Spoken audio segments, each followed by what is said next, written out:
Assalamualaikum warahmatullahi wabarakatuh. Apa kabar anak-anak semua? Baik-baik saja bukan? Masih bersama Miss Atika. Kali ini kalian akan belajar muatan IPS tema 4 subtema 3. Yang akan kita pelajari yang pertama adalah tentang pemanfaatan limbah. Apakah limbah itu? Tentunya kalian akan bertanya-tanya, bukan? Limbah adalah buangan yang dihasilkan dari suatu proses produksi, baik dari industri maupun rumah tangga. Jadi limbah itu dibedakan berdasarkan asalnya. Yang pertama dari industri, misalnya dari pabrik pengolahan gula, pabrik pengolahan rokok, ataupun yang lainnya. Kemudian yang kedua adalah sampah rumah tangga. Sampah rumah tangga adalah sampah yang kalian buang setiap hari. Sampah rumah tangga sendiri dibedakan menjadi dua jenis. Yang pertama adalah sampah organik. Kemudian ada juga sampah anorganik. Apakah sampah organik itu dan apakah pula sampah anorganik itu?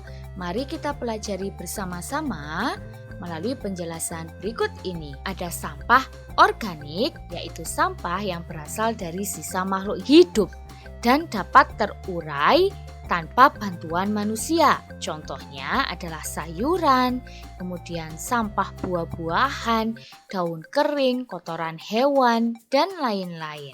Sampah anorganik adalah sampah yang dihasilkan dari barang-barang non-hayati atau bukan dari makhluk hidup, baik berupa hasil proses teknologi pengolahan bahan tambang maupun produk lain yang tidak dapat terurai di tanah. Ada berbagai contoh sampah anorganik, botol plastik, sampah medis, kemudian ada kaleng bekas makanan ataupun minuman yang terbuat dari aluminium, botol kaca, kardus dan kertas bekas maupun paku besi dan styrofoam. Sampah yang ada di sekitar kita perlu dikelola dengan baik agar tidak berdampak buruk bagi lingkungan sekitar maupun bagi kesehatan manusia. Pengelolaan limbah pabrik dilakukan dengan menyaring material kotor, kemudian menambah bahan kimia untuk menghilangkan zat pengotor, ataupun dengan menggunakan biota hidup untuk menguraikan zat-zat beracun. Cara mengelola sampah yang pertama adalah reduce atau mengurangi sampah. Mengurangi sampah dan menghemat pemakaian barang.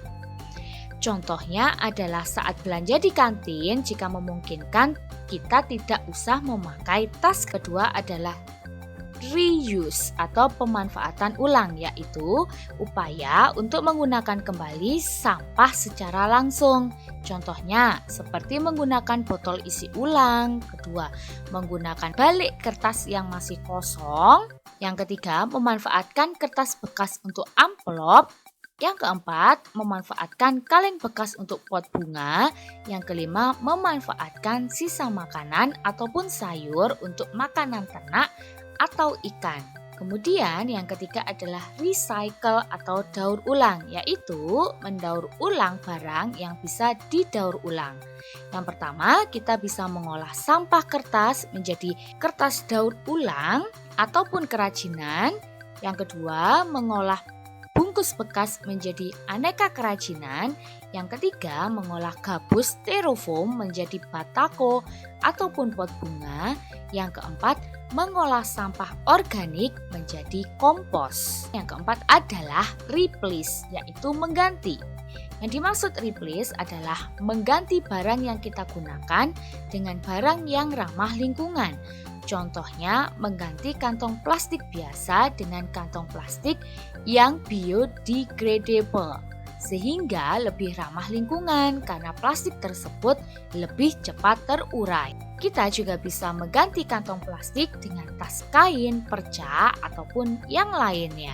Kita akan belajar tentang pemanfaatan teknologi. Ada beberapa cara yang perlu dilakukan untuk mengolah sumber daya alam menjadi suatu barang yang bermanfaat. Cara-cara itu biasa disebut dengan teknologi. Teknologi sendiri juga berkaitan dengan alat-alat yang digunakan untuk mengolah sumber daya alam.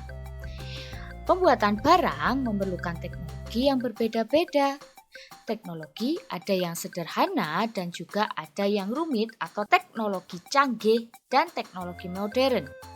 Barang yang dibuat dengan teknologi sederhana contohnya adalah barang kerajinan dari bambu ataupun rotan.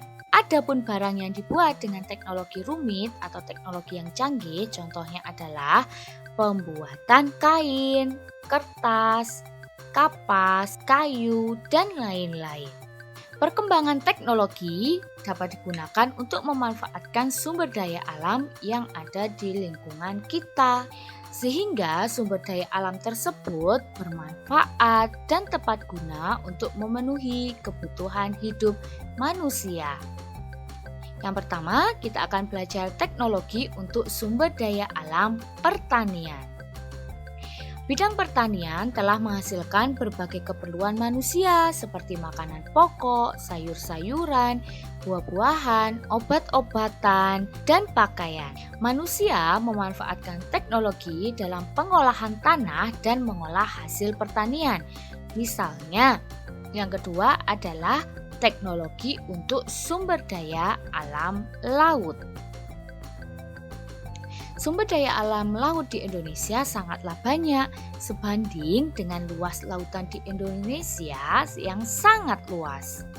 Salah satu sumber daya alam laut Indonesia yang banyak dimanfaatkan adalah ikan. Manusia menggunakan kemajuan teknologi untuk menangkap dan mengolah ikan yang ada di lautan.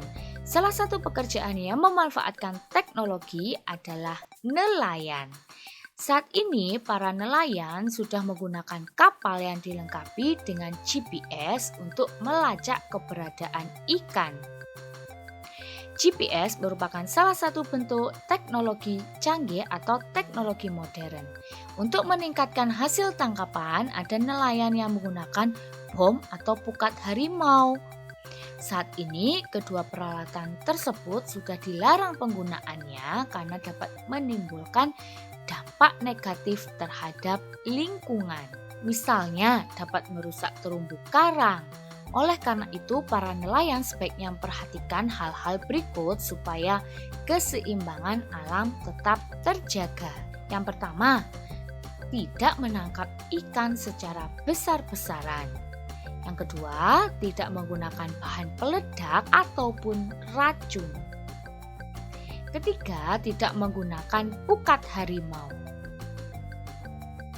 Yang keempat, memperkirakan daur hidup ikan. Ketiga adalah teknologi untuk mengelola sumber daya hutan.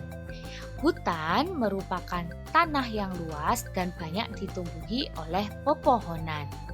Manusia memanfaatkan pohon hutan untuk memenuhi kebutuhan hidupnya seperti membuat rumah, lemari, kursi, dan meja.